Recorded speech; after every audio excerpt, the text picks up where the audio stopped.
أما بعد فأعوذ بالله من الشيطان الرجيم بسم الله الرحمن الرحيم قال الله تبارك وتعالى في القرآن المجيد والفرقان الحميد اهدنا الصراط المستقيم صراط الذين أنعمت عليهم آمنت بالله صدق الله العظيم وقال النبي صلى الله تعالى عليه وسلم ذكر الأنبياء من العبادة وذكر الصالحين كفارة أو كما قال إن الله وملائكته يصلون على النبي يا أيها الذين آمنوا صلوا عليه وسلموا تسليما اللهم صل على سيدنا ومولانا محمد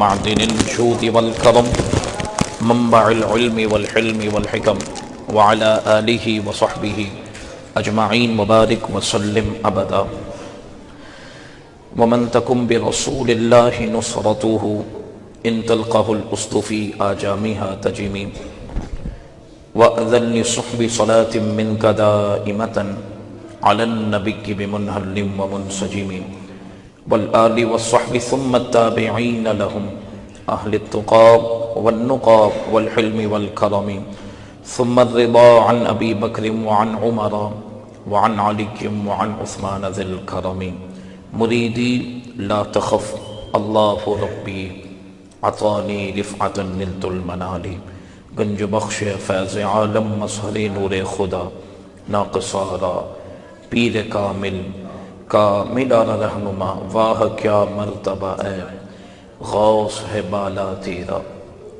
اونچے اونچوں کی سروں سے قدم اعلیٰ تیرا سر بھلا کیا کوئی جانے کہ ہے کیسا تیرا اولیاء ملتے ہیں آنکھیں وہ ہے تلوہ تیرا کیا دبے جس پہ حمایت کا ہو پنجہ تیرا شیر کو خطرے میں لاتا نہیں کتا تیرا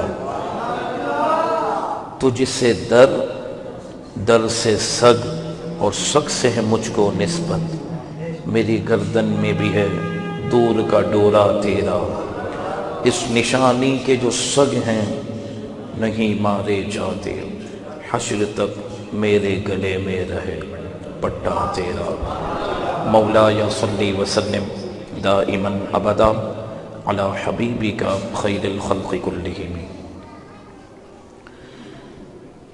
اللہ تبارک و تعالیٰ کا ہم سب شکر ادا کرتے ہیں اور ماشاءاللہ آج کی اس بابرکت پر نور محفل میں آ کر روح کو بڑی تسکین پہنچی اور ماشاءاللہ آپ کے اہتمام کو اور آپ اہل محلہ کی محبتوں کو دیکھ کر دل ٹھنڈا ہوا اور آپ اور میں اپنے رب کا شکر ادا کریں۔ آج ویسے بھی ورکنگ ڈے کی رات ہے اور ہفتے کا آج پہلا دن تھا کراچی کے اندر ورکنگ کا، تو انسان عام طور پر جو پہلا ورکنگ ڈے ہوتا ہے اس میں تھک زیادہ جاتا ہے، مینٹلی طور پر اس کو تھکاوٹ زیادہ ہوتی ہے۔ اس کے باوجود بھی آج 11ویں شب کی قدر و منزلت کو پہچانتے ہوئے آپ اہل محلہ کا محبتوں کے ساتھ آج کی اس عظیم الشان محفل میں شامل ہونا صرف کرم اور کرم ہی کی بات ہے۔ لاکھوں لاکھ لوگ اس وقت بھی اپنے کام کاج میں مصروف ہوں گے، یہ صرف میرے رب کا احسان ہے، اس کی توفیق ہے، اس کا فضل ہے، اس کے حبیب کی نگاہ کرم ہے، غوث اعظم رضی اللہ تعالیٰ عنہ کی نظر کرم ہے کہ آج الحمدللہ ہم جشن غوث الورا کے لیے اللہ کے گھر میں موجود ہیں۔ رب العالمین اس بزم کے اہتمام کو مجھ نکمے کی اور آپ قادری فقیروں کی حاضری کو اللہ کریم اپنی بارگاہ میں قبولیت کا درجہ عطا کرے۔ ماشاءاللہ آپ نے تو بڑی آواز سے آمین کہا، لوگ اس پر آمین نہیں کہتے ہیں بس مولانا صاحب تقریر شروع کر رہے ہیں تو یہ باتیں رسمی ہیں، اور یہ باتیں ہر مولوی تقریر میں کرتا ہے، تو لہٰذا ابھی ہمیں آمین کہنے کی کیا حاجت ہے، لیکن یاد رکھیں حاضری قبول ہو گئی تو یہ حاضری ہمارے لیے جنت میں جانے کا سبب بن جائے گی۔ صالحین فرماتے ہیں اللہ کریم اگر کسی کی ایک نیکی بھی قبول کر لے گا نا، اس کو دوزخ میں نہیں ڈالے گا۔ پتہ ہے آپ کو، اگر ایک نیکی بھی قبول ہو گئی نا اخلاص والی، تو وہ دوزخ میں نہیں جائے گا۔ تو انشاءاللہ یہ قبول ہی قبول ہے، کیونکہ ہمیں اپنے اعمال پر ناز نہیں، ہمیں اپنی عبادت پر ناز نہیں۔ ہم سب جانتے ہیں ہماری عبادت کہاں کھڑی ہے اور ہمارے عمل کہاں کھڑے ہیں، ہمیں ناز ہے نسبتوں پر، جس کو میرے امام نے فرمایا تھا کیسے آقاؤں کا بندہ ہو رضا۔ یہ اعلیٰ حضرت اپنی سوچ بتا رہے ہیں، اپنی فکر بتا رہے ہیں کہ اگر انسان 2 دن تہجد کی نماز پڑھ کر سمجھے کہ میں بہت بڑا کامل ہو گیا اور مجھے اب اولیاء کی محبت کی حاجت نہیں، لوگ گھوم رہے ہوتا ہے نا، کہتے ہیں اللہ کی بات کرو، عبادت کی طرف چلو، وہ یہ سوچ آگے انشاءاللہ آج مکمل طور پر اس حوالے سے آپ کے سامنے حقائق رکھنے ہیں قرآن و سنت کی روشنی میں اور آسان انداز میں، تاکہ تمام احباب ان باتوں کو سن کر سمجھ کر گھر پہ لوٹیں، تاکہ میرا آنا بھی مقبول ہو اور ان کا بلانا بھی قبول ہو۔ تو اعلیٰ حضرت امام اہل سنت میں فکر بیان کرتے ہیں کہ بندہ 2 کتابیں پڑھ کر سمجھے کہ مجھے ولی کی حاجت نہیں، میں خود بہت بڑا ولی بن گیا، اور انسان اگر 2 نمازیں پڑھ کر سمجھے میں بہت بڑا کامل و اکمل ہو گیا اور مجھے کسی کی کوئی حاجت نہیں، تو یاد رکھیں اس کی غلط فہمی۔ امام کہتے ہیں کیسے آقاؤں کا بندہ ہوں رضا۔ اعلیٰ حضرت جیسا امام بتا رہے کہ ناز اگر تمہیں کرنا ہے تو نسبتوں پہ کرنا، اعمال پہ ناز مت کرنا۔ اعمال تو ابلیس کے پاس بھی بہت تھے، 80,000 سال ابلیس نے اللہ کی عبادت کی۔ اس سے ہرگز مراد عبادت سے دوری کا درس دینا مقصد نہیں، لیکن بات نقطہ یہ ہے کہ ابلیس نے 80,000 سال خدا کی عبادت کی، پھر بھی لانتی ہوا۔ صوفیہ بڑا پیارا جملہ کہتے ہیں، فرمایا وجہ یہ ہے کہ ابلیس کے پاس معبود تو تھا، محبوب نہ تھا۔ ابلیس کے پاس معبود تو تھا، محبوب نہ تھا۔ فرمایا یاد رکھو جو انسان کو کامیابی کی منازل کی طرف لے کر جاتی ہے وہ نسبت، عقیدہ اور اللہ والوں کی محبت کا دل میں ہونا ہے۔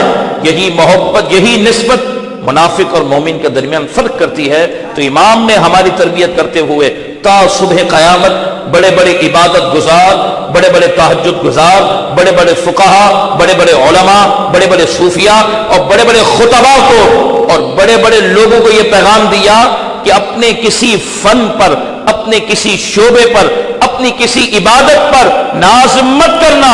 تم جتنے بڑے بھی ہو جاؤ، یاد رکھو اور بڑا بننا چاہتے ہو تو اس شعر کے مطابق اپنی زندگی بسر کرنا۔ وہ کیا ہے؟ کیسے آقاؤں کا بندہ ہوں رضا۔ وہ کہنے لگا آقاؤں کا بندہ، میں نے کہا تو دیو کا ہو سکتے تو ہم آقاؤں کے نہیں ہو سکتے؟ امام کہتے ہیں کیسے آقاؤں کا بندہ ہوں رضا، بولے بالے میری سرکار ہوں گے۔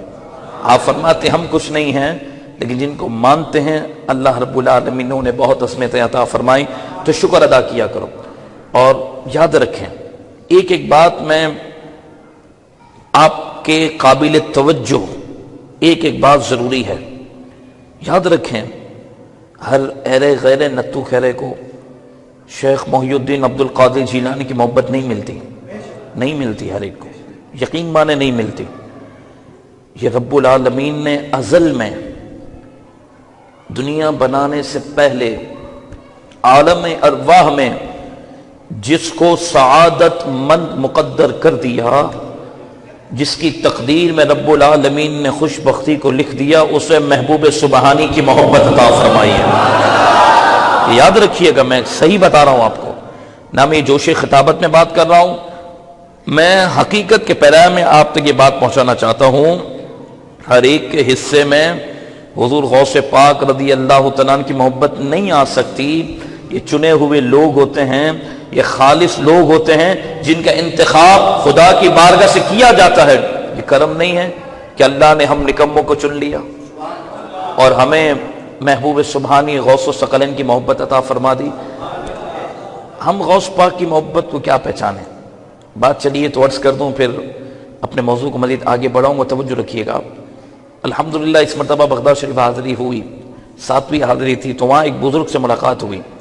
وہ بزرگ امام موسیٰ کاظم رضی اللہ تعالیٰ عنہ کی اولاد میں سے ہیں. ہمارے شیخ منصور سولائی دامت برکاتہم العالیہ کردستان کے بزرگ ہیں اور حضوری والے بزرگ ہیں. حضرت نے حضرت خضر کو بھی دیکھا آنکھوں سے، اور اتنے حضوری والے بزرگ ہیں کہ ہمیں بتا دیتے کہ آج مسجد میں غوث اعظم فجر کی نماز میں موجود تھے. اتنے بڑے کمال کے ولی کامل ہیں. تو حضرت کی صحبت میں بیٹھنے کا شرف ملا، حضرت نے بڑی دعاؤں سے نوازا، محبت دی. آپ نے فرمایا کہ غوث پاک کو کیا جانا ہے، اور ہمیشہ ایک بات کہتے تھے، یہ آپ لوگوں نے محفل سجایا ہے نا جو بزم والوں نے سجائی ہے، ہم کیا دیں گے اور کوئی آپ کو کیا دے گا، ہم کیا تعریف کریں گے کوئی آپ کی کیا تعریف کرے گا. آپ جا کر شکر کے نفل ادا کرنا کہ مولا تو نے اس عظیم مشن کے لیے ہمیں چن لیا. آپ ہمیشہ یہ بات ارشاد فرماتے غوث الاعظم حی موجود، حضرت کے الفاظ غوث الاعظم حی موجود. فرما اپنا عقیدہ پختہ رکھو، غوث پاک زندہ بھی ہیں موجود بھی ہیں. اور پھر آپ فرماتے ہیں کہ حضور غوث اعظم کا مقام فرش پر نہیں خدا کے عرش پر ہوتا ہے. بولو نا سبحان اللہ. آپ نے فرمایا شیخ عبد القادر جیلانی کا مقام خدا کے عرش پر ہوتا ہے. فرمایا عام انسان اس کو کیا پہچانے کہ رب العالمین نے غوث اعظم کو کیا شان عطا فرمائی. میں نے کہا حضرت اور غوث پاک کی شان بیان کریں، اس سے ہمارے دل کی سختی بھی دور ہوتی ہے، دل میں سکون بھی ملتا ہے اور روحانیت میں اضافہ بھی ہوتا ہے. تو آپ نے کئی باتیں ارشاد فرمائی، کئی راز کی باتیں فرمائی جو عوام تک پہنچانا غیر مناسب ہے. کلم الناس علی قدر قولہم کے تحت ہر بات عوام تک نہیں پہنچائی جا سکتی، لیکن آپ نے بنیادی طور پر فرمایا سنو حضور غوث پاک رضی اللہ تعالیٰ عنہ کو کیا جانو. فرمایا جتنے بھی پاکستان، ہندوستان اور پوری دنیا سے اس وقت غوث پاک کے مرید آئے ہوئے ہیں نا غوث پاک کی بارگاہ میں، بغداد جتنے مرید آئے ہوئے ہیں، فرمایا حضور غوث پاک نے اولیاء کی ڈیوٹی لگائی ہے کہ جب تک میرے ایک ایک مرید خیر کے ساتھ گھر تک نہ پہنچ جائے تمہیں ان کی حفاظت پر مامور رہنا ہے. آج لوگ کہنے لگے کہ وہ حالات ٹھیک نہیں تو میں نہیں جا سکا. میں نے کہا یہ کیا بات ہو گئی؟ ایک تو یہ بات کہ تو اور میں ہیں کون کہ میں نہیں جا سکا، کہو بلاوا نہیں آیا، میں نہیں جا رہا غوث پاک کی ہماری اوقات میں ہے کون؟ اعلیٰ حضرت جیسا امام کہہ رہا ہے تجھ سے در سے سگ کہتے ہیں کتے کو، کہتے ہیں غوث پاک آپ تک میں براہ راست کیسے پہنچوں؟ امام احمد رضا جن کے حجرے میں مدد کے لیے غوث اعظم خود بنفس نفیس تشریف لاتے ہیں. اگر وقت چلا تو میں یہ واقعہ سناؤں گا جو میں نے حضور مفتی اعظم ہند کے خلیفہ سے ڈائریکٹ سنا، جو ساؤتھ افریقہ میں ہوتے ہیں، قبلہ مولانا عبدالہادی صاحب حضور مفتی اعظم ان کے خلیفہ ہیں. حضرت سے ڈائریکٹ میں نے واقعہ سنا، وقت چلے گا تو برس کرتا ہوں. تو امام احمد رضا تو غوث پاک کے منظور نظر ہیں، غوث اعظم کے خاص خاص خاص غلاموں کے اندر آپ کا نام آتا ہے. اس کے باوجود آپ فرماتے ہیں کہ شیخ عبد القادر جیلانی کا مقام فرمایا تجھ سے در سے سگ اور سگ سے ہے مجھ کو نسبت. امام احمد رضا کہہ رہے ہیں کہ جن کے وصال پر شام میں بزرگ نے دیکھا کہ سرکار دو عالم کی مجلس لگی ہوئی ہے، حضور کی مجلس چمک رہی ہے، سرکار کے چہرہ مبارک سے اور اثرات اور تاثر سے یہ نظر آ رہا ہے کہ میرا آقا کسی کا انتظار کر رہے ہیں. پوچھا یا رسول اللہ آپ کا چہرہ بتا رہا ہے، آپ کی مجلس بتا رہی ہے کہ آپ کسی کا انتظار کر رہے ہیں؟ سرکار نے فرمایا ہاں بریلی کا احمد رضا آ رہا ہے. تو امام احمد رضا جن کا مقام اتنا بلند ہے وہ کہتے ہیں تجھ سے در سخ سے ہے مجھ کو نسبت، میری گردن میں بھی ہے دور کا ڈورا تیرا. پھر اعلیٰ حضرت نے ہمیں خوشخبری دے دی، فرمایا تم گھبراتے کیوں ہو؟ آج اگر ایک بیچارہ ایس ایچ او کیا حیثیت رکھتا ہے، ایس پی کیا حیثیت رکھتا ہے، ڈی ایس پی کیا حیثیت رکھتا ہے، آپ کہیں گے بہت حیثیت رکھتا ہے، ہمارے نزدیک کوئی حیثیت نہیں رکھتا. ہوں گے پھول لگے ہوں گے تو ہم کو کیا کرنا ہے، وہ پھول پر خوش ہوتا رہے. ہاں اگر وہ حضور کا غلام ہے، غوث پاک کا مرید ہے تو ہمارے سروں کا تاج ہے. البتہ وردی سے ہم متاثر ہونے والے نہیں، پھول کے بیچ لگے تو ہم کو کیا کرنا ہے، لگے رہیں. وہ جس کی نوکری کر رہا ہے وہ اس کو بیچ بڑھاتے جا رہے ہیں، ہم جن کی نوکری کر رہے ہیں وہ ہمیں بڑھا رہے ہیں. یہ تو نوکری کی بات ہے. لیکن سنو ادھر، اس سے کسی کے تعلق جڑ جائیں S P D S P level پہ، ارے بڑے سے بڑے عہدیدار کے بھی تعلق اگر آپ سے ہو جائیں اور آپ کے اس سے ہو جائیں، انسان کا سینہ چوڑا ہوتا ہے کہ نہیں ہوتا؟ بتاؤ. دماغ نہیں خراب کرنا، میں فلاں کو فون کر دوں گا، مجھے پہچانتا نہیں ہے تو. خود ہوگا 4 فٹ کا، تو وہ جو ہنسنے کی بات نہیں، میں نسبت سمجھا رہا ہوں، خود کچھ نہیں، دبلا پتلا ہوگا، لیکن اس کے تعلقات جڑ گئے نا تو وہ بھی اپنے آپ کو سمجھنے لگتا ہے دنیا میں کہ میں ہوں، اپنے آپ کو بڑا تصور کرنے لگتا ہے. کسی بدماش سے تعلق ہے تو وہ بھی علاقے کا بدماش ہو جاتا ہے کہ میرا تعلق ہے. ارے اس کی کیا سیٹ ہے، اس کی کیا سورس ہے، اس کی کیا تعلقات ہیں. کئی مرتبہ تو وہ آفیسر فون بھی نہیں اٹھاتا تو انسان ہکا بکا رہ جاتا ہے، یہ کیا تعلقات. مجھے بھی لوگ کہتے ہیں کہ حضرت آپ جس ٹریک پر چل رہے ہیں نا تو آپ کے ان لوگوں سے تعلقات ہونے چاہیے. میں ممبر پہ بیٹھا ہوں، تعلقات ہونا. ہمارے خاص ساتھی بھی کہتے رہتے آپ کے ان سے تعلقات. میں نے کہا سب کے تعلقات یہ سب پیچھے پیچھے ہوتے ہیں. کہا نہیں آپ فون کر لیا کریں، ان سے مل لیا کہ میں کرنا ہی نہیں. اب تک اب اگر ہم انہی ساتھوں سے نکلیں گے نہیں تو آگے غوث پاک تک پہنچیں گے کیسے؟ کیا ان کی مدد ہمارے لیے کافی نہیں کہ ہم دنیا کے سورسز ہاتھ میں رکھیں؟ دنیا کے ترکھنے لگی یار مطلب منع تو نہیں. میں نے کہا ان چیزوں پہ مت آیا کرو، ہر بات فتوے کرو اور جائز ناجائز پر بات مت کیا کرو. کچھ احساس کی بات ہوتی ہے تو اعلیٰ حضرت نے فرمایا کہ وہ اور ہوں گے جنہیں دنیاوی تعلقات پر ناز ہوگا کہ میرا اس سے تعلق ہے، میرا اس سے تعلق ہے، مجھے کوئی نہیں کچھ کر سکتا، میرا کوئی کچھ نہیں بگاڑ سکتا.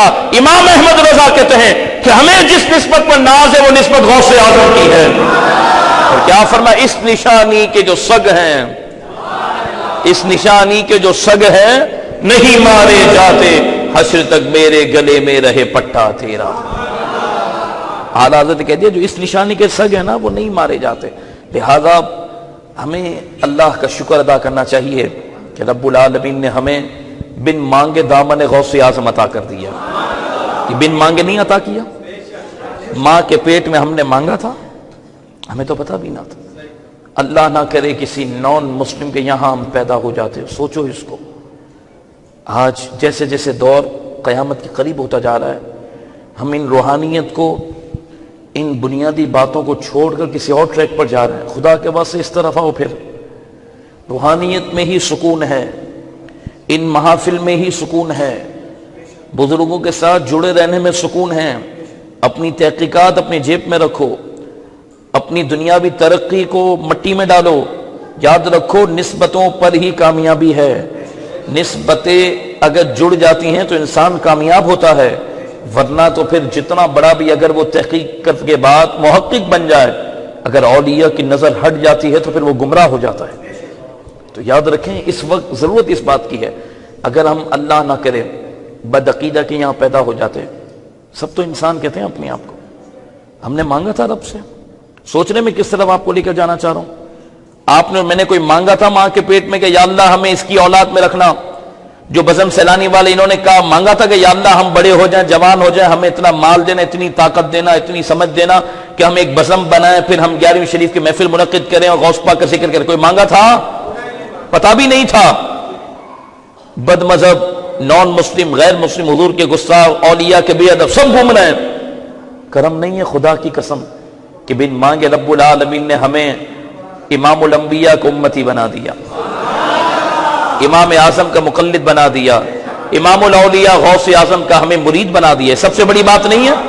میں اسی لیے کہتا ہوں تقریباً مقامات پر کہ اگر آپ کے پاس ظاہراً مال و دولت نہیں ہے نا یا کم ہے، ظاہراً اگر آپ کے پاس بہت بڑی حویلی نہیں، گھر چھوٹا ہے، اس کے باوجود بھی کبھی خدا کی بارگاہ میں ناشکری مت کرنا. بڑا بنیادی نقطہ عرض کر رہا ہوں. کبھی کسی دنیاوی مسئلے کی وجہ سے اللہ کی ناشکری مت کرنا یا اپنے آپ کو کمتر مت سمجھنا. خدا کی قسم یہ مال و دولت، یہ حویلی، یہ ظاہراً رہن سہن سب آنکھ بند ہو کے ہی واپس لے لیا جائے گا. لیکن جو اللہ نے بن مانگے دامن مصطفیٰ دیا، دامن مولا علی دیا، دامن پنجتن پاک عطا کیا، دامن خلفاء راشدین دیا، دامن اولیاء دیا، دامن غوث اعظم دیا، یہ اس جہاں میں بھی کام آئے گا، اس جہاں میں بھی کام آئے گا. آپ کو میری بات سمجھ میں آ رہی ہے؟ ان نسبتوں پر کبھی کمپرومائز مت کرنا. ایسا نہیں ہوتا 10,000 کا فائدہ نظر ہے، بندہ اولیاء کا گستاخ ہو جائے، معاذ اللہ، استغفر اللہ. بندہ اولیاء کی گستاخی کی طرف چلے جائے 10,000 کے فائدے کے لیے. 10,000 میں بندہ کشتیاں بدل دے، کبھی اس جگہ پر جائے، کبھی اس جگہ پر جائے، کبھی اس کی سنے. نا نا نا نا، میرا امام کیا کہتا ہے؟ میں گدھا ہوں اپنے کریم کا. سوچ لو اعلیٰ حضرت کی سوچ، دیکھو سوچ. کہتے دور ہٹ جا، کوئی اور ہوگا جس کی تو بولی لگاتا ہے. میرا سودا تو بازار مصطفیٰ میں ہو چکا ہے. لہذا 2020 میں ضروری ہے اس طرف آپ کی توجہ رکھنا. بہت دور نازک ہے, ایمان کے لٹیرے ہر طرف گھوم رہے ہیں. کوئی کون سا حملہ کر کے, کوئی کون سا ہتھیار ڈال کے, کوئی کون سا جال پھیلا کر ہمارے ایمان کو چھیننا چاہتا ہے. میں آپ کی توجہ دلانا چاہتا ہوں کہ یاد رکھنا یہ نسبتیں بن مانگے ملی ہیں, نصیب والوں کو ملتی ہے. یہ بد مذہب 100 سال عبادت کر کے بھی آپ کے جوتے تک نہیں پہنچ سکتا, کیونکہ اللہ نے آپ کی نسبت سے آپ کی ہر شے کو بلندی دی ہے. میں صحیح بتا رہا ہوں آپ کو, ان نسبتوں پر پختہ رہو. کوئی بھی ایلی غریب بات کرنے کی کوشش کرے, ہاتھوں ہاتھ اس کو جواب دو, اور اپنے بچوں اور اپنے عقیدے کی حفاظت کی طرف توجہ دو گے. بہت نازک وقت ہے, ڈر ڈر کر, آرام آرام سے, چھپ چھپا کر اپنے آپ کو گزار لو. انشاءاللہ تبارک و تعالی یہ نسبتیں ایمان کامل کو سلامت لے کر گئے, دونوں جہاں میں بیڑا پار ہو جائے گا. اب میں نے آپ کے سامنے قرآن کی آیت کریمہ پڑھی ہے, تھوڑا سا وقت باقی ہے, سمجھے آدھے سے زیادہ وقت میرا ہو چکا. تھوڑے سے وقت میں اپنی باتوں کو مکمل کروں اور آپ کی توجہ چاہوں گا. آپ ماشاءاللہ خوش نصیب لوگ ہیں. میں نے یہ بتا دیا کہ آپ خود محفل میں نہیں آ سکتے تھے, کرم ہے تو آپ آئیں. بزم والے خود نہیں کر سکتے تھے, کرم ہوا تو آپ آئے. یہ ساؤنڈ توجہ رکھ, یا غوث اعظم, یہ ساؤنڈ والے بھی کہاں لگاتے ہوں گے ساؤنڈ, لیکن غوث پاک نے آج اپنی مدد کے لیے ان کو چنا. گوٹ یہاں پر ساؤنڈ لگا. یہ پیسہ ویسا یہ کچھ نہیں ہے, یہ تو ایک ضرورت ہے دنیا کی. اصل نسبت کو دیکھنا ہے ہمیں. تو جب ہم بلائے گئے ہیں نا, خود تو محفل میں نہیں آ سکتے تھے, بلائے گئے ہم, تو اب ہم ان کی سیرت کو سمجھ کر اب پورے علاقے کے اندر ہمیں ان باتوں کو آگے پہنچانا ہے. اچھا کیسے پہنچانا ہے؟ کیونکہ ہمیں چنا گیا کہ تم اٹھ کر محبوب سبحانی کا ذکر کرو. جن کا ذکر عرش پر ہو رہا ہو تو انہیں ہمارے ذکر کی حاجت نہیں ہے, لیکن ہم بلند ہو جائیں گے. تو اب ہمیں چنا گیا, ہمیں اتنا قریب کیا گیا کہ ہمیں اپنی محفل میں بلایا. آپ کے گھر پہ محفل ہوتی ہے, ہر ایک کو دعوت دیتے ہو؟ نہیں دیتے نا. جس سے محبت کرتے اس کو دعوت دیتے ہو, ٹھیک ہے. اور گاڑی کس کے پاس بھیجتے ہو؟ جس سے بہت تعلق ہو, اس کو لینے کے لیے آپ اپنی گاڑی بھیجتے ہو. خاص فون کرتے ہو کہ تمہیں پہنچنا ہے, یعنی اس کی حاضری یقینی بنانے کے لیے آپ ہر قسم کے سبب کو سامنے لے کر آتے ہو کہ یہ میرا بڑا گیسٹ جو ہے نا, اس کی بڑی اہمیت ہے, یہ بہت امپورٹنٹ آدمی ہے, اس کو تو لے کر آنا ہے مجھے آج کی تقریب کے اندر. تو اس کو لانے کے لیے آپ ریمائنڈ کرواتے ہو, سب کام کرتے ہو. پھر وہ جب آپ کی نشست میں آ جاتے تو آپ خوش ہو جاتے ہو کہ یار یہ میری مجلس میں آ گیا, میرا مقصد ہے اس کو بلا کر سامنے بٹھانا. تو غوث اعظم رضی اللہ تعالیٰ نے ہمیں نظر کرم کر کے اپنی بارگاہ میں بلا لیا ہے, ہمیں بٹھا لیا ہے. کروڑوں مرید, سب مریدوں کے عصمتوں کو سلام. ہمیں آج 11ویں رات بٹھا لیا کہ جاؤ میرے ذکر میں. اب ہماری ذمہ داری بنتی ہے کہ ذکر سے اپنے آپ کو خوشبودار کر کے پورے گھر میں بھی اس خوشبو کو پھیلائیں, پورے محلے میں بھی اس خوشبو کو پھیلائیں, اور ہر ایک اس کا مبلغ بن جائے. پہلے آج کانسیپٹ کلیئر کریں اپنے, پھر کل سے اس پر کام شروع کریں. اللہ رب العالمین نے قرآن مجید فرقان حمید کی سورہ فاتحہ, یہ پورے قرآن کا خلاصہ ہے. اب جلدی بات کروں گا, آپ کی توجہ چاہوں گا. اور یہ رب کی حکمت دیکھو کہ اللہ تعالیٰ نے سورہ فاتحہ کے اندر ہی ان باتوں کو رکھ دیا. فرمایا پورا قرآن سب کو یاد ہونا ضروری نہیں, چند صورتیں یاد ہونا یہ ممکن ہے, لیکن سورہ فاتحہ تو سب کو یاد ہوتی ہے. یاد نہیں ہوتی تو امام صاحب سے روز سنتا ضرور ہے, ہر نماز کی ہر رکعت میں پڑھتا ضرور ہے, لیکن کاش ہم سمجھ کے پڑھیں, آج ہمیں پتہ چلے کہ یہ ہے کیا. فرمایا پورے قرآن کا خلاصہ سورہ فاتحہ. قرآن کا آغاز یہاں سے ہو رہا ہے جب ہم مصحف شریف کی ترتیب سے پڑھنا شروع کرتے ہیں, تو اس سورت سے قرآن شریف کا آغاز ہو رہا ہے پڑھنے کے اعتبار سے. آپ دیکھو اس میں رب العالمین نے جب پورے قرآن کے خلاصہ رکھا تو یہ کتنی اہم سورت ہوگی, بولو. اس کے مضامین کتنے اہم ہوں گے, اس میں جو باتیں بیان کی کتنی اہم ہوں گی کہ پورے قرآن کا نچوڑ اس میں ہے, خلاصہ اس میں ہے. اب دیکھیں جب انسان اللہ تبارک و تعالیٰ کی توحید, اللہ کی تعریف بیان کر دیتا ہے نا, الحمدللہ رب العالمین الرحمن الرحیم مالک یوم الدین ایاک نعبد و ایاک نستعین. اب دیکھیں یہاں تک اس نے بیان کیا, انسان نے اپنے رب کی تعریف کی, یا اللہ تو ہی رب العالمین ہے, تو ہی رحمان الرحیم ہے, تو ہی قیامت کے دن کا مالک ہے, میں تیری ہی عبادت کرتا ہوں, تجھی سے مدد مانگتا ہوں. یہ سب ہو گئی. اب رب نے فرمایا کہ تو نے میری تعریف کی، میری رحمت کو خوش کیا۔ اب ایک دعا وہ ہے جو آپ کو آپ کے والد سکھاتے ہیں کہ بیٹا یہ دعا مانگو رب سے، ایک دعا وہ ہے جو آپ کی والدہ سکھاتی ہے، ایک دعا وہ ہے جو آپ کے مرشد آپ کو سکھاتے ہیں، ایک دعا وہ ہے جو آپ کے استاد آپ کو سکھاتے ہیں، ایک دعا وہ ہے جو آپ خود کرتے ہیں۔ ٹھیک، یہ جو میں آگے دعا بتا رہا ہوں نا، یہ کسی اور نے نہیں، خدا نے ہمیں سکھایا کہ مجھ سے یوں دعا مانگو۔ بلند آواز سے بولو نا سبحان اللہ، بولو نا بلند آواز سے۔ یہ وہ دعا ہے جو اللہ نے ہمیں سکھائی۔ ایک دعا پیر و مرشد سکھائے، استاد سکھائے، ماں باپ، ایک دعا جو رب ہمیں سکھائے۔ اب بتائیں یہ دعا کتنی اہمیت والی ہوگی کہ اللہ نے ہمیں سکھائی۔ فرمایا میرے بندو، کہیں تم عبادت کر کے مجھ سے ادھر ادھر کی چیز نہ مانگ لو، وہ بھی دے دوں گا، لیکن اصل جس میں تمہاری کامیابی پوشیدہ ہے نا دنیا اور آخرت، وہ پہلے مجھ سے مانگ لو۔ اب کیسے مانگے، کون سے کیا؟ فرمایا میں خود تمہیں سکھا دیتا ہوں۔ اے میرے بندو، میرے حبیب کا صدقے تم مجھے اتنے پیارے ہو، میرے حبیب کا صدقے میں تم سے اتنی محبت کرتا ہوں کہ میں تمہیں خود بتا دیتا ہوں کہ مجھ سے یوں دعا مانگو۔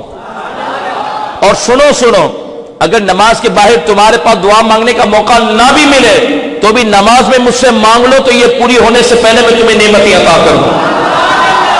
اب یہ خدا نے ہمیں سکھائی دعا، پورے قرآن کا خلاصہ، سب سے بنیادی دعا۔ فرمایا اور کوئی بنیادی دعا ہوتی اس کے سوا تو میں تمہیں بتاتا، یہ سیکھو۔ بھائی پیر و مرشد 1000 دعاؤں میں سے 2 دعا چنتے ہیں، بیٹا یہ مانگو۔ ماں باپ 1000 دعاؤں میں سے 2 دعا کہتے ہیں، بیٹا یہ مانگو۔ اللہ رب کریم جس سے ہمیں مانگنا ہے، جو دینے والا ہے، اس نے تمام دعاؤں میں سے ہمیں اس دعا کو سکھایا، کلمات بھی بتائے قرآن کے ذریعے۔ فرمایا یہ مانگو، یہ جس کو میں دوں گا اس کو دنیا بھی دے دی، آخرت بھی دے دی۔ اب وہ دعا کیا ہے؟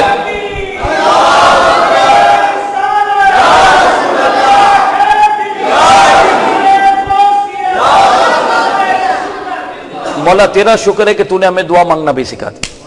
رب ہم سے کتنی محبت کرتا ہے، تو تمہیں کیا پتا کیسے مانگنا ہے؟ پتہ نہیں ہوتا نا۔ بزرگ کہتے ہیں کہ جب بزرگوں کی بارگاہ میں بھی جاؤ تو مانگنے کا طریقہ سیکھو کہ مانگنا کیا ہے۔ دنیا مت مانگو، ان کی شان کو دیکھو۔ کروڑ پتی آدمی کے بعد آپ جا کر بولو 100 روپے دے دو تو یہ بولے گا تجھے سمجھ ہی نہیں ہے کہ مانگنا کیا ہے۔ اب پتہ اللہ کی بارگاہ میں بھی ہم کیا کرتے ہیں، مانگتے ہو کہتے ہیں کہ اللہ پاک یہ میرا کام ہو جائے۔ ہاں ویسے تو مشکل ہے لیکن بس اللہ خیر کرے گا۔ اب آپ اپنی سوچ کے نزدیک اس کو مشکل کہہ کر، آسان کہہ کر بات ختم کرتے ہیں۔ آپ کو اور مجھے اپنا قد دیکھ کر تھوڑی مانگنا ہے، خدا کی رحمت کو دیکھ کر مانگنا ہے۔ بندہ دعا اپنے قد کو دیکھ کر مانگتا ہے۔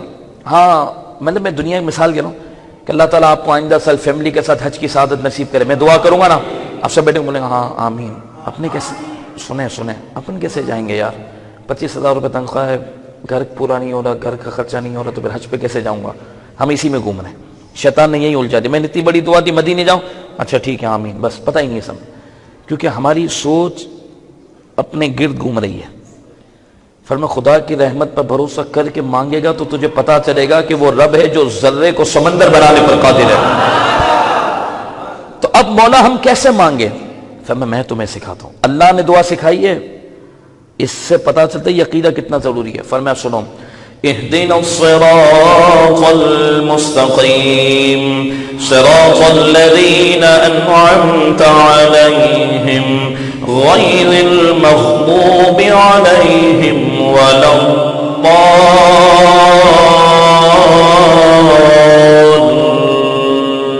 الضالين۔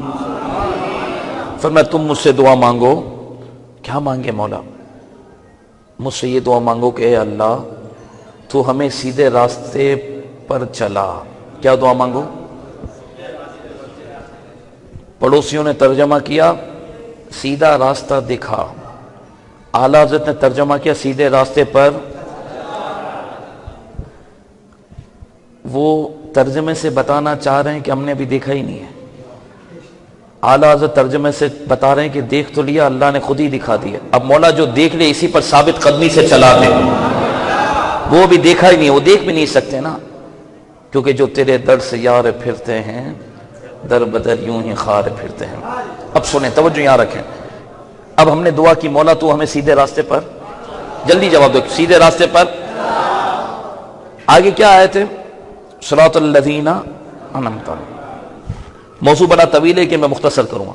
آگے اللہ کریم کے یہ کلمات نہیں ہیں صراط القرآن والسنہ صراط القرآن والحدیث، یہ ہے؟ بولو نہیں ہے نا. سیدھے راستے پر چلا مولا تو قرآن کا راستہ، حدیث کا راستہ، یہی تو سیدھا راستہ ہے. فرمایا یہ تو سیدھا راستہ ہے، لیکن ایک وقت ایسا بھی آئے گا کہ ہر ایک غلط آدمی بھی قرآن کا بورڈ لگا کر کہے گا میں سیدھے راستے پر ہوں. بہت اہم نقطہ بتا رہا ہوں. تو فرمایا میرے بندے تم پریشان ہو جاتے ہیں، کیونکہ ہر 2 نمبر بھی کہتا کہ میں قرآن کے راستے پر ہوں اور میں تمہیں قرآن کا راستہ بتاتا ہوں، تو تم اس کے پیچھے چل جاتے کہ یار سورہ فاتحہ میں تو اللہ نے فرمایا قرآن و سنت کا راستہ سیدھا راستہ ہے، یا جو قرآن کی بات کرے جو حدیث کی بات کرے میں اس کے پیچھے چلا جاؤں کیونکہ یہی سیدھا راستہ ہے. فرمایا نہیں، قرآن اور حدیث کے ذریعے سیدھے راستے کا پتہ ضرور چلتا ہے، ماخذ مرجع مرکز قرآن و سنت ہی ہے. لیکن سنو، انعام یافتہ بندوں کا راستہ سیدھا راستہ ہے. کس کا راستہ؟ اللہ چاہتا تو ڈائریکٹ قرآن کا بتا دیتا، کیونکہ انعام یافتہ بندوں نے پوری زندگی میں قرآن اور حدیث کو تو آئیڈیل بنایا تو انعام یافتہ بنے، ایسا ہی ہے. تو ڈائریکٹ قرآن اور حدیث کی بات کر دی جاتی کہ قرآن کا راستہ حدیث کا راستہ سیدھا ہے.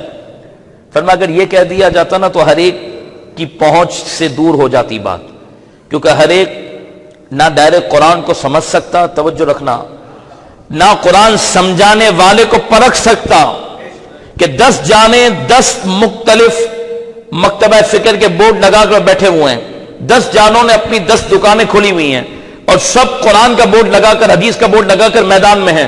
اب فرمایا اگر میں براہ راست تمہیں کہہ دیتا کہ قرآن اور حدیث کا راستہ سیدھا راستہ ہے تو تم 10 دکانوں میں کس پہ جاتے؟ کیونکہ ہر ایک دکان والا اپنے آپ کو صحیح کہہ رہا ہے، دوسرے کو غلط کہہ رہا ہے، دوسرا تیسرے کو غلط کہہ رہا ہے، خود کو صحیح کہہ رہا ہے، اور سب قرآن کا بورڈ لگا رہے ہیں، سب حدیث کا بورڈ لگا رہے ہیں. تو سیدھے راستے پر کون؟ ایک عام آدمی کو کیسے پتا چلے کہ کون سیدھے راستے پر ہے؟ سمجھ میں آ رہی ہے نہیں آ رہی یار؟ تو فرمایا بندو تمہیں یہ اختیار نہیں دیتا، تمہارے علم میں یہ کمال نہیں کہ تم جانچ سکو، میں تمہارے لیے آسانی کر دیتا ہوں. مولا کیا آسانی کی؟ فرمایا سنو، انعام یافتہ بندوں کے راستے پر چلنا مراد یہ ہے انعم اللہ علیہم من النبیین والصدیقین والشہداء والصالحین. یہ بھی قرآن ہے. انعام یافتہ بندے انبیاء ہیں، صدیقین ہیں، شہداء، صالحین ہیں. فرمایا سنو، اولیاء، فرمایا جیسے قرآن میرے پیاروں نے سمجھا ویسے جس دکان سے تمہیں سمجھایا جائے اس کے پیچھے چل پڑنا. جیسے حدیثیں میرے پیاروں نے پڑھی پڑھائی، کوئی اس طرز پر پڑھے پڑھائے تو آنکھیں بند کر کے چل پڑنا کہ یہ سیدھے راستے پر. مراد کیا ہے؟ فرمایا جن کے درس قرآن سے، جن کے درس حدیث سے اور جس کی دینی تبلیغ سے تمہیں اللہ تبارک و تعالیٰ کے پیاروں کے طرز کا رنگ نظر آئے، خوشبو نظر آئے، تو آنکھیں بند کر کے کہہ دینا کہ اللہ نے ہمیں پہلے بتا دیا تھا کہ سب کے پیچھے مت چلنا. سب قرآن کی بات کرنے والے، سب حدیث کی بات کرنے والے درست نہیں ہوں گے. وہ درست ہوگا جو اولیاء کے طریقے کو سامنے رکھ کر قرآن کا درس دے گا، حدیث کا درس دے گا. بات سمجھ میں آ گئی آپ کو میری؟ اب جو ولی کو مانتے ہی نہیں تو وہ تو سب فارغ ہو گئے نا. بولو، جو اولیاء کو توجہ رکھنا جلدی جلدی بات، جو اولیاء کو مانتے ہیں ویسے فارغ ہو گئے. فرمایا اب اس کو میں مفہومی ترجمہ آسانی کر کے اور سمجھاؤں. جیسے شیخ عبد القادر جیلانی نے قرآن پڑھا، درس دیا، سمجھا قرآن کو، ان کا کوئی غلام تمہیں سمجھا اس کے پیچھے چلنا. جیسے داتا نے قرآن سمجھا، جیسے غریب نواز نے قرآن سمجھا، اوپر چلے جائیں اوپر چلے. جیسے امام اعظم نے قرآن اور حدیث سمجھا، اوپر چلے جائیں. جیسے صحابہ نے قرآن اور حدیث سمجھا، صدیق اکبر تک تمام کا نظریہ یہی ہے کہ قرآن اور حدیث کو جو سمجھایا اگر ان کو فالو کرتے ہوئے 2020 میں مفتی صاحب درس قرآن دے رہے ہیں تو اس کے پیچھے چلو. لیکن جس کے درس میں بیٹھ کر آپ کو اولیاء کی نسبت سے منکر کر دیا جائے، اولیاء کے راستے سے ہٹا دیا جائے، اللہ کے پیاروں کے ذکر سے روک دیا جائے، پھر ان سے دور ہو جانا، کیونکہ وہ صراط مستقیم پر نہیں ہو سکتا. صراط مستقیم پر وہی ہے جس کو اللہ رب العالمین نے پیاروں کی محبت کا دامن عطا فرمایا. آپ کی توجہ ہے؟ یہ سب بات آپ کو سمجھ میں آ رہی ہے؟ اب دیکھیں آپ کب سے علی علی کر رہے تھے، ماشاءاللہ غوث پاک کا ذکر ہوا، مولا علی کا ذکر. کاش آپ کو سمجھ لو 5 منٹ میں ان باتوں کو مجھے مکمل کر کے آپ کو پہنچانی ہے. تو ایک تو یاد رکھیں کہ ہر ایک درس قرآن دینے والا صحیح، ارے وہ بھی قرآن پڑھتا ہے، ارے وہ بھی حدیث پڑھتا ہے. میں نے کہا عبداللہ بن ابی بھی حدیث پڑھتا تھا، وہ بھی قرآن پڑھتا تھا. میں نے کہا سب قرآن پڑھنے والے صحیح نہیں ہیں، سب حدیث پڑھنے والے صحیح نہیں ہیں. یہ تو جال میں پھنسانے کے لیے قرآن کا سہارا لیتے. خدا کے واسطے ہاتھ جوڑ رہا ہوں، یہ اولیاء کے نسبت سے منکر کر دیتا ہوں. میں بیس سے لے کر آپ کو چلا کہ اگر ان نسبتوں کی قدر ہوگی تو ادھر ادھر نہیں جاؤ گے، اس لیے میں آپ کی توجہ دلانا. اب علی علی کر رہے تھے، غوث پاک کا ذکر ہوا، اب آپ باہر نکلو، کوئی آپ کو پکڑے، کٹ مش آپ کو پکڑے، باہر نکل کے ادھر ادھر ادھر آؤ، یہ کیا کر رہے تھے آپ لوگ، یہ کیا ہوتا ہے جس نے غوث الورا، یہ کیا ہوتا ہے، یہ غوث پاک کی 11ویں. دیکھو یار، بتاؤ پوری محفل کے اندر تم نے اللہ کا کتنا ذکر کیا، اور بتاؤ تم نے اس کے نبی کا کتنا ذکر کیا، صحابہ کا کتنا ذکر کیا، اہل بیت کا کتنا ذکر کیا، علی کا کتنا ذکر کیا، شیخ عبد القادر جیلانی کا کتنا ذکر کیا، اور اللہ کا کتنا ذکر کیا. یہ باہر نکل کے یہ وسوسہ دیتے ہیں. اب سنو، میں آپ کو جلدی سے یہ مفہوم سمجھانا چاہتا ہوں اور آپ کی توجہ بہت زیادہ چاہتا ہوں. یہی آخری نقطہ ہے، تو یہ اگر آپ نے اپنے دلوں میں بسا لیا نا، انشاءاللہ اس کا جواب کوئی دے نہیں سکتا، اور شیطان کا منہ اور کالا ہوگا، اور انشاءاللہ اللہ کی نعمت ہم سے راضی ہوگی. اب دیکھیں، مثال پیش کرتا ہوں میں آپ کو. کوئی ٹھگ آپ کے پاس آتا ہے مارکیٹ کے اندر، اور آپ سے کسی قسم کی کوئی چیز لینا چاہتا ہے، تو وہ کیا بولتا ہے کہ میں آپ کو دھوکہ دینے کے لیے آیا ہوں، 10,000 روپے آپ مجھے دے دو، میں لوٹاؤں گا نہیں. یوں کر کے لے گا آپ سے؟ جواب دو، پیچھے والوں بولو. کوئی مال لینے کے لیے آپ کے پاس آئے گا، بس سنو آپ مال مجھے دے دو، آپ کے مال کو بیچ کر میں پیسے کھا جاؤں گا، آپ کو واپس نہیں دوں گا، مال دو مجھے. یوں بول کے کوئی آپ کو دھوکہ دے گا؟ کوئی ٹھگ آپ کے پاس آتا ہے تو یوں بول کر آپ سے کوئی چیز لے سکتا ہے؟ کیا کرے گا؟ نفع کی لالچ دے گا، گھیرے گا، کئی اور طریقوں کو سامنے لا کر آپ کا مخلص بنے گا. کہے گا میں آپ کا مخلص ہوں، میں یہ ہوں، میں وہ ہوں. آپ کو بوتل میں اتارے گا باتیں کر کے، چرب زبانی سے آپ کو جال میں لے گا، اور پھر آپ سے آپ کا مال یا آپ کی پسندیدہ چیز لے کر فرار ہوگا. یہی کرے گا؟ بولو، یہی کرے گا؟ مجھے یہ بتاؤ، کوئی سیدھا سیدھا آدمی آ کر آپ کو کہہ دے کہ بھائی میں آپ سے یہ چیز لینا چاہتا ہوں، اور لوٹاؤں گا نہیں، نہ پیسے دوں گا، کھا جاؤں گا، تو آپ 10,000 روپے دینے کے لیے تیار نہیں ہو.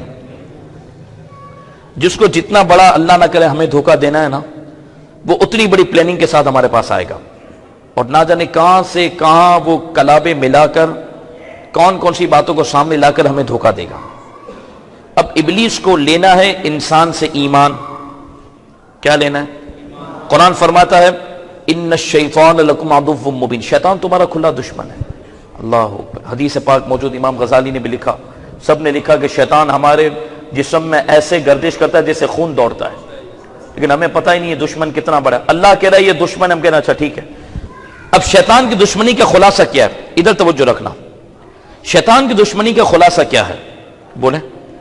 اس کا خلاصہ ایک ہی ہے کہ میں خود بھی جہنم میں جاؤں، اور یا اللہ تیرے بندوں کو بھی جہنم میں لے کر جاؤں گا. استغفر اللہ. اس نے کیا کہا؟ یا اللہ میں تیرے بندوں کو بھی، بولیں، میں تیرے بندوں کو بھی جہنم میں لے کر جاؤں. اور جب رب العالمین نے فرما دیا نا کہ فخرج، نکل جا، تو رجیم ہے، تو مردود ہے، نکل جا ادھر سے، تو پتہ ہے اس نے کیا کہا تھا؟ اللہ اکبر. جب اللہ تبارک و تعالیٰ نے اس کو مردود کر کے نکالا کہ تو ادھر سے نکل جا، تو اس نے کہا کہ مجھے تو مہلت دے دے کہ میں اتنی عمر پاؤں، اور مجھے مہلت دے دے، مجھے زندگی دے دے. اللہ تعالیٰ نے اس کو مہلت بھی دے دی کہ تو نے عبادت کی ہے، لے لے، تو مہلت بھی لے لے. تو پتہ نکلتے ہوئے اس نے کیا کہا تھا؟ قال فبما اغويتني لاقعدن لهم صراطك المستقيم. اس نے نکلتے ہوئے کہا تھا کہ مجھے قسم ہے میں تیرے بندوں کو بہکا دوں گا، اور مندر کے راستے پہ نہیں بیٹھوں گا، سیدھے راستے پر بیٹھوں گا. کیا کہا تھا؟ لأقعدن لهم صراطك المستقيم، میں سیدھے راستے پر بیٹھ کر تیرے بندوں کو بہکاؤں گا. تو ایک تو پتا چلا کہ وہ بہکائے گا سیدھے راستے والوں کو ہی، سیدھے راستوں پر بیٹھ کر وہ بہکائے گا. قرآن میں آج سب ابلیس کی بھی مجھ پر اور ہٹ رہی ہوگی کہ یہ سب باتیں بتا رہا ہے، وہ ہم کو کس وار سے آتے میں آپ کو بتا رہا ہوں.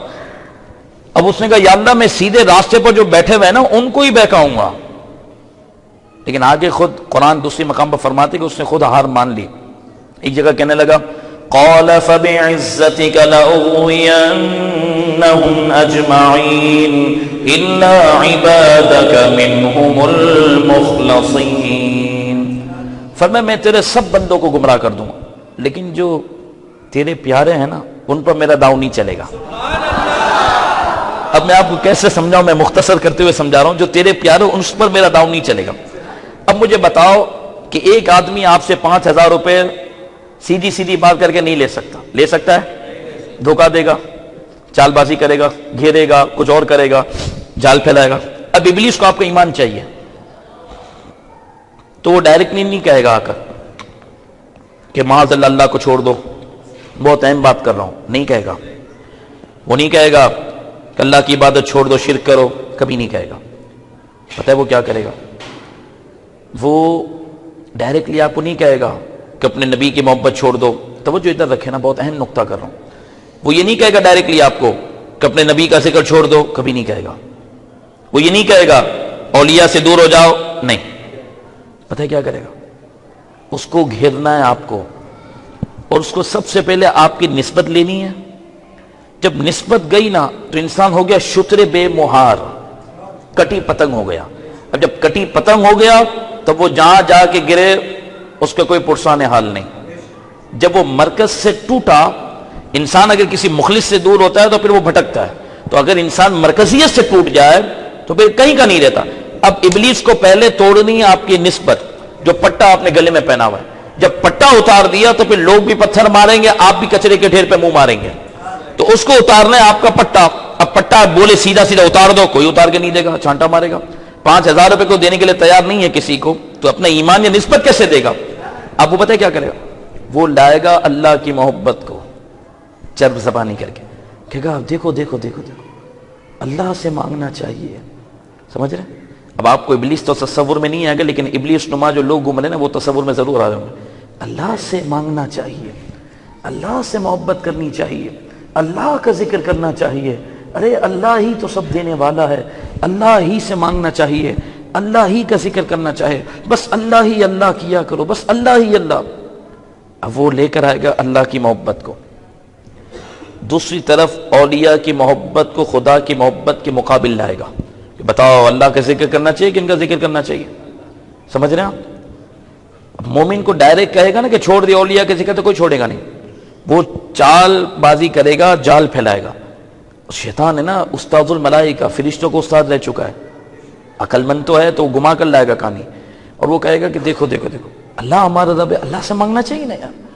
یہ شیخ عبد القادر جیلانی بھی تو بندے ہیں, یہ علی مولا علی بھی تو بندے ہیں, تو اللہ سے مانگنا چاہیے. یہ پتہ نہیں ان کو کیا ہو گیا, بریلوی کو اس طرف چلے گا اس طرف. ابھی ان باتوں کو پھیلائیں گے اور اس کو اتارنی ہے آپ کی نسبت, اور وہ گھیر رہا ہے اللہ کی محبت کے نام پر. کیوں کہ ڈائریکٹلی آپ سے بولے گا تو آپ نہیں مانو گے.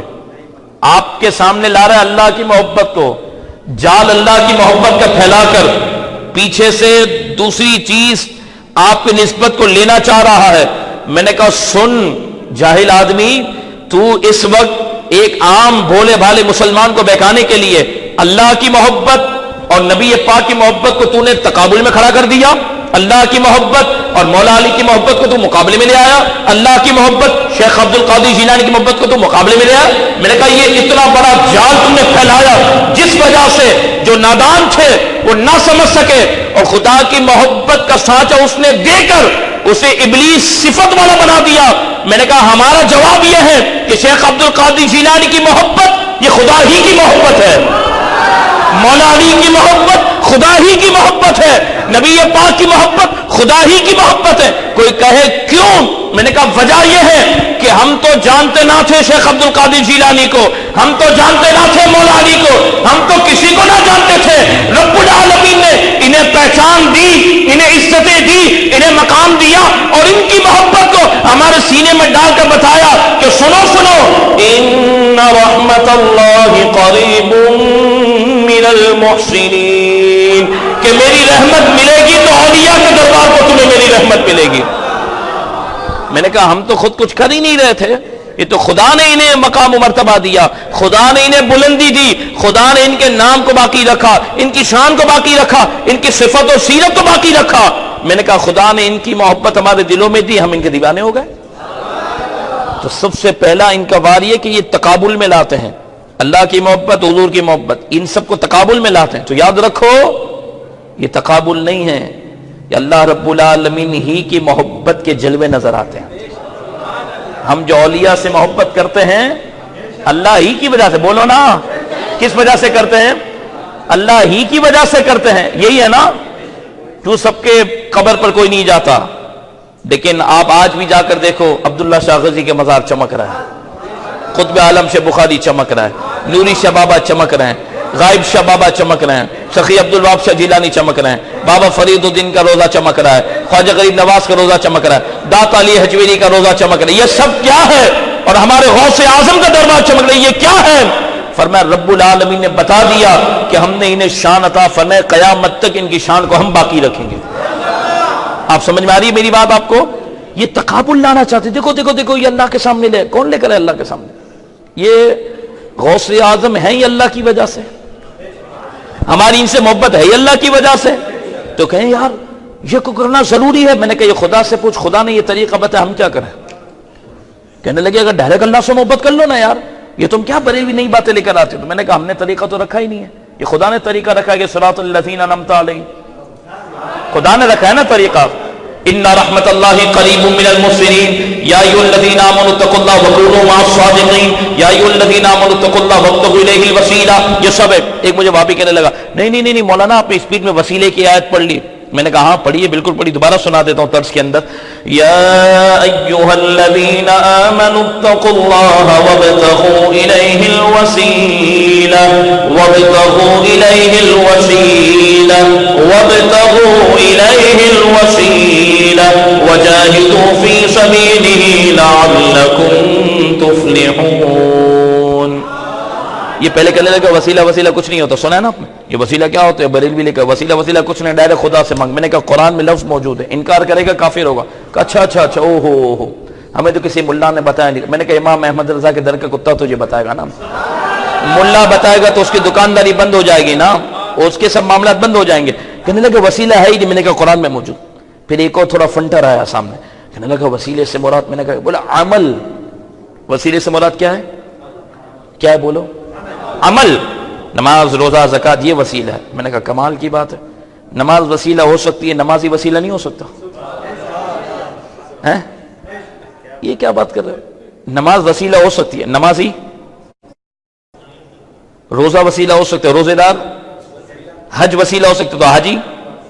میں نے کہا نماز تو بغیر نمازی کے کچھ ہے ہی نہیں، نماز بغیر نمازی کے کچھ ہے؟ میں نے کہا تجھے نماز کا وسیلہ مبارک ہو، ہمیں جن کے صدقے نماز ملی ان کا وسیلہ مبارک ہو۔ آپ کہنے لگے کہ نماز کی بیعت بھی، میں نے کہا بیعت بھی نہیں کی، کیونکہ ہمیں ہماری نماز پر ناز ہی نہیں ہے، ہمیں پتہ ہی نہیں ایک سجدہ بھی ہم نے خدا کی پسند کا نہ کر سکے، سجدے میں بھی حساب کتاب کرتے رہے، لیکن یہ ضرور پتا ہے کہ جن کا نام محمد ہے ان کا نام، ان کی شان خدا کی بارگاہ میں اتنی مقبول ہے کہ اگر کوئی غیر مقبول ان کا نام لیتا ہے وہ بھی مقبول ہو جاتا ہے۔ میں نے کہا یہ کیا بات کر دی تم نے؟ آپ کو سمجھ میں آ رہی ہے بات؟ تو یہ یوں ورگلاتے ہیں، یہ یوں آپ کو میں صحیح بتا ہاتھ جوڑ رہا ہوں، اس وقت اچھے خاصے لوگ نسبت والے ان کی طرف جا رہے ہیں اور یہ اسی طرف لے کر آتے ہیں۔ پچھلے دنوں ایک پوسٹ آئی، ایک بہت بڑے سیٹ نے مجھے پوسٹ بھیجی، وہ کہنے لگے کہ پوسٹ میں لکھا ہوا تھا کہ میں کئی سالوں سے بریلوی تھا۔ اب دیکھو کیسی سازش ہے، مجھے پہنچنا ہے ضروری، آگے جانا ہے، بات چل رہی ہے، آپ تھکے تو نہیں ہونا؟ تھکے تو نہیں ہونا؟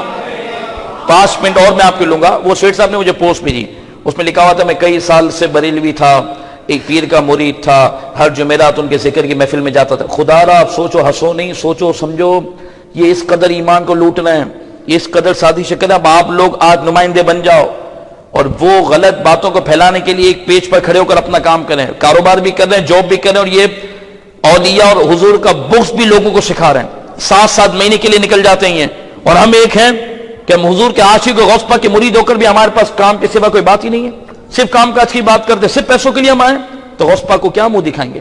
انہوں نے اگر ہمیں قیامت کے دن پوچھ لیا کہ تو میرا مرید صرف کھانے پینے کے لیے بنا تھا، جب لوگ میرا دشمن بنا رہے تھے لوگوں کو، تو اس وقت تیرے منہ سے کوئی بات نہ نکلی، تو نے کام ہی نہ کیا دین کا، جواب نہیں دینا ہمیں۔ ان کی پوسٹ ہے، سنیں 3-4 دن پہلے کی بات ہے، بڑا سیٹ ہے، وہ کہنے لگے کہ پوسٹ آئی ہے مجھے، اس میں لکھا ہوا تھا ایسے ہی من گھڑت پوسٹ بنے، میں نے اس کو بھی جواب دیا، کہنے لگے میں بریلوی تھا، کافی سالوں سے بریلوی تھا، ایک پیر کا مرید تھا، ہر جمعرات کو وہاں پر دیگ چڑھاتا تھا، نیاز چڑھاتا تھا، لیکن کبھی مجھے بریلوی نے نماز کا بولا نہیں، لیکن جب سے میں بد مذہب ہوا ہوں، تبلیغی بنا ہوں، اس نے پہلے دن سے مجھے نماز کی دعوت دی، لہٰذا یہ لوگ حق پر ہیں۔ نمازی نیازی یہ فرق ہے، اب سمجھ رہے ہیں؟ یہ فرق لانے کے لیے میں نے ان کو جواب دیا، اور آپ کو کہہ رہا ہوں، میں نے کہا نماز اور نیاز دونوں فی نفس ہی کامیابی ہے ہی نہیں، دونوں مقصد ہی نہیں ہے کامیابی کا، بنیادی کامیابی ان دونوں وجہ سے ملے گی نہیں۔ میں نے کہا الجھایا ہے اس نے الجھایا کہ بریلوی صرف نیاز کہتے ہیں، نماز کی طرف نہیں آتے۔ میں نے کہا نماز پڑھنی ہے، فرض ہے، عبادت میں سب سے پہلا فرض ہے، اور یاد رکھو 700 مقامات پر اللہ کریم نے نماز کا حکم، اور غوث پاک کا فرمان ہے کہ جو بے نمازی اس کو مسلمان کی قبرستان میں بھی نہ دفناؤ۔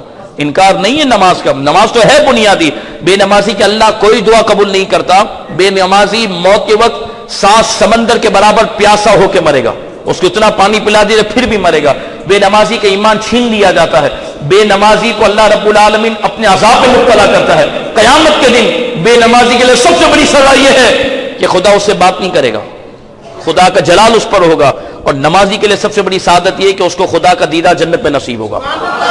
تو اس کا انکار کس نے کیا؟ لیکن میں نے کہا سن، صرف نماز اور صرف نیاز یہ کامیابی ہے ہی نہیں۔ میں نے کہا کامیابی رسول اللہ کی محبت ہے، رسول اللہ کی نسبت ہے۔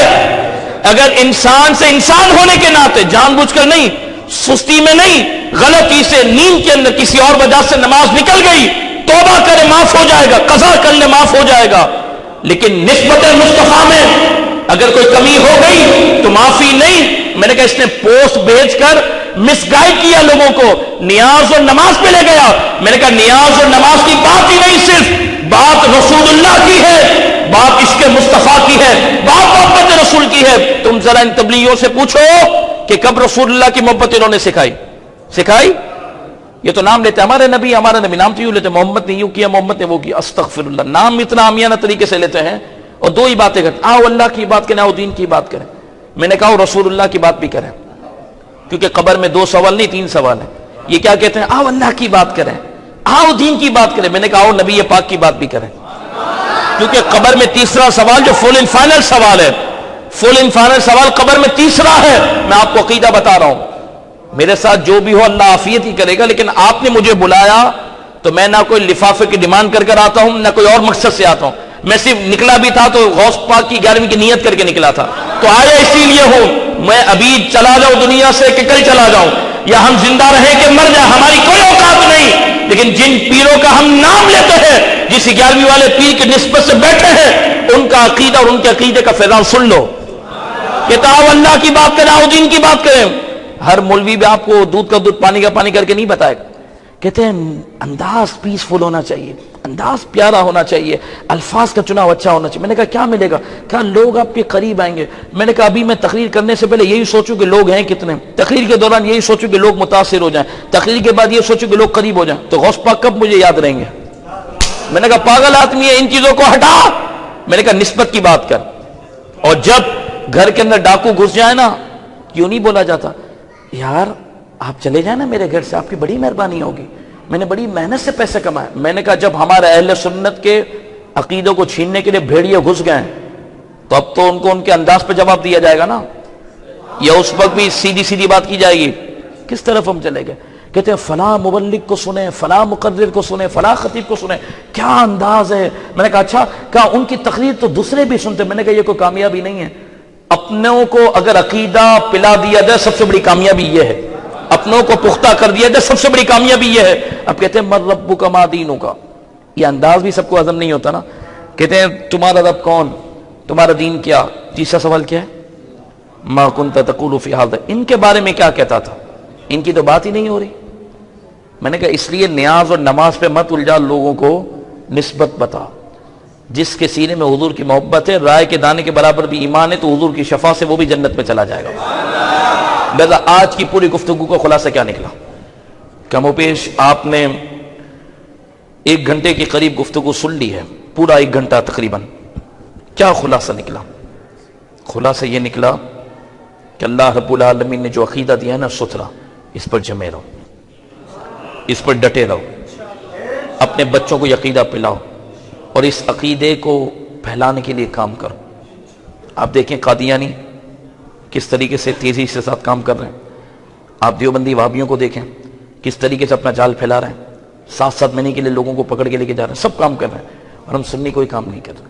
ہماری مسجدیں بھی ویران، فجر کی نماز میں بھی 50 آدمی نہیں ہے. مسجد کو بنے 50 سال ہو گئے ہوں گے، مسجد میں 50 آدمی فجر کی نماز. کیا کر رہے ہیں ہم؟ کس طرف ہم چلے گئے؟ اصل وارث تو ہم ہیں. اصل اولیاء کی محبت اللہ تعالیٰ نے ہماری سینے میں. خدا کے واسطے آپ ایک بندہ، پوری تنظیم ہو، صرف دنیا کے لیے ہم نہیں آئے. برف کی طرح ہماری زندگی پگھل رہی ہے. بہت جلد ہمیں موت کا شکار ہونا ہے. جو دنیا میں آ گیا فائنلی اس کو مرنا ہے. آگے دنیا میں مرنا ہے. یہ نہیں ہو سکتا کہ ہم مرے نہیں، سب کو مرنا ہے. مرنے سے پہلے کوئی کام کر جاؤ. ایک طرف حضور کی ذات کو نشانہ بنا رہے ہیں کہ حضور کے صحابہ پہ بھونک رہا ہے، کہ حضور کے اہل بیت پہ بھونک رہا ہے، کوئی اولیاء پہ بھونک رہا ہے، کوئی قرآن کو جلا رہا ہے معاذ اللہ، کوئی حدیثوں کا انکار کر رہا ہے، کوئی میوزک کو جائز بول رہا ہے، کوئی گانوں کو جائز بول رہا ہے، کوئی پتہ نہیں کیا کر رہا ہے، کوئی کیا کر رہا ہے. ہم کیا کر رہے ہیں؟ آپ اور میں سو رہے ہیں صرف. 11ویں رات ہاتھ جوڑ کر کہتا ہوں، خدا کے واسطے اپنے آپ کو بدل دیں. سوچیں اللہ نے آپ کو کتنی بڑی نعمت دی ہے کہ آپ کو دامن مصطفیٰ دے دیا، دامن غوث اعظم آپ کو عطا کر دی. یہ جو آج میں نے آپ کو اللہ کی محبت اور یہ بات بتائی، یہ سب لوگوں کو بتائیں کہ یار یہ کس طریقے سے جال پھیلا کر اولیاء کا بے ادب کرتے ہیں، اولیاء کا گستاخ کرتے ہیں. آپ اپنے گھروں کے اندر، اپنی مساجد میں درس قرآن پاک شروع کریں، دین کے مبلغ بن جائیں. آپ دیکھیں لوگ کیسے یار یہ پکڑ کے لے جاتے ہیں. 7 مہینے، 4 مہینے، 40 دن نکل جاتے ہیں. ہم کوئی کام کرنے کے لیے تیار نہیں. نوجوانوں آپ کی بھی ذمہ داری. قبر میں حضور کو کیا منہ دکھائیں؟ اگر میرے آقا نے فرما دیا کہ تیرے پاس تو میرے لیے ٹائم ہی نہیں تھا، اگر فرما دیا حضور نے، یہ سوال ہوگا ان کے بارے میں تو کیا کہتا تھا مراد، ان سے تو نے کیا وفا کی؟ یہ سوال، ان سے کیا وفا کی تو نے؟ کیا جواب دیں؟ حضور نے یہ فرما دیا کہ دنیا میں تیرے جس سے جو رشتے تھے، ہر رشتے کے لیے تو نے قربانی. آج بھی ٹھنڈ نکلی تھی نا، صبح کام پر گئے تھے، جاب والے سب گئے تھے کام پر، گئے تھے نا. بیوی بچوں کے لیے، بھائی بہنوں کے لیے بندہ محنت کرتا ہے نا، ماں باپ کے لیے، بھائی بہنوں کے لیے، سب کے لیے محنت کرتا ہے.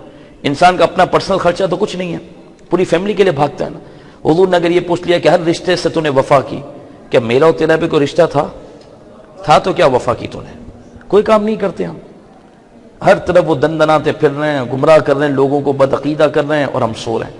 ہر ایک آدمی اپنی استطاعت کے مطابق اللہ تعالی نے جو اس کو صلاحیت دی اس کو استعمال کر کے اپنے گھر سے شروع کرے. میں درس قرآن شروع کروں گا، میں انشاءاللہ لوگوں کو اہل سنت عقیدے کی طرف مائل کروں گا، میں انشاءاللہ قادیانی فتنے کے بارے میں لوگوں کو آگاہ کروں گا، میں انشاءاللہ حضور کے ناموس کے لیے آگے بڑھوں گا، میں اپنے نبی کی ختم نبوت پر پیرا دینے کے لیے آگے بڑھوں گا. اس طرف اگر آئیں گے.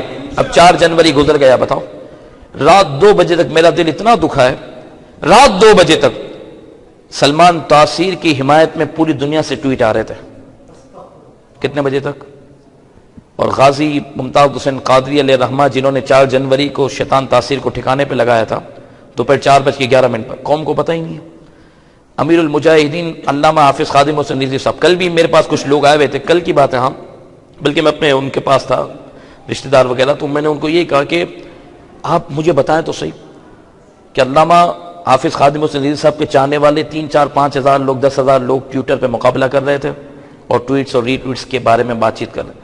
باقی اہل سنت کو پتہ ہی نہیں ہے. کیا غازی ممتاز قادری حضور کا عاشق نہیں؟ اڈیالہ جیل میں سرکار اس کو لینے کے لیے آئے، وہ حضور کا منظور نظر نہیں، لیکن کوئی بات ہی نہیں ہے ہماری. وہ سلمان تاثیر کی بیٹی اور اس کے فالوورز حضور کے گستاخ کی حمایت رات 2 بجے تک کر رہے ہیں، اور ہم حضور کے عاشق کو ہم کو پتہ ہی نہیں ہے. یہ 4 جنوری بھی کچھ تھا، بس تھا، پتہ ہی نہیں. کس طرف ہم چلے گئے؟ آج کے درس کا خلاصہ یہ تھا، اللہ تعالیٰ نے صراط مستقیم عطا کر دیا، سیدھے راستے پر چلو، ہر ایک کے پیچھے مت بھاگو. ہر ایک اپنا آپ کو صحیح کہنے والا نہیں ہو سکتا. جس کے درس سے اولیاء کی خوشبو آئے، جو اولیاء کی محبت سکھائے، ان کے پاس بیٹھو. یہی عقیدہ، اور عقیدے کی فکر کرو. امام احمد رضا نے جو کہا اسی پر کہ اس نشانی کی جو سگے نہیں مارے جاتے. کتا بھی 2 قسم کا مارکیٹ میں گھوم رہا ہوتا ہے. ایک وہ کتا ہوتا ہے کہ جس کے گلے میں پٹا ہے، ایک وہ کتا ہوتا ہے جو بغیر پٹے کے گھوم. آپ نے دیکھا ہے نا، آپ کے محلے میں بھی دیکھا ہوگا. ایک کتا ہوتا ہے جس کو مالک لے کے چل رہا ہوتا ہے، دوسرا کتا وہ ہوتا ہے جو ایسے ہی گھوم رہا ہوتا ہے. اب جس کو مالک لے کے چل رہا ہوتا ہے نا کتا،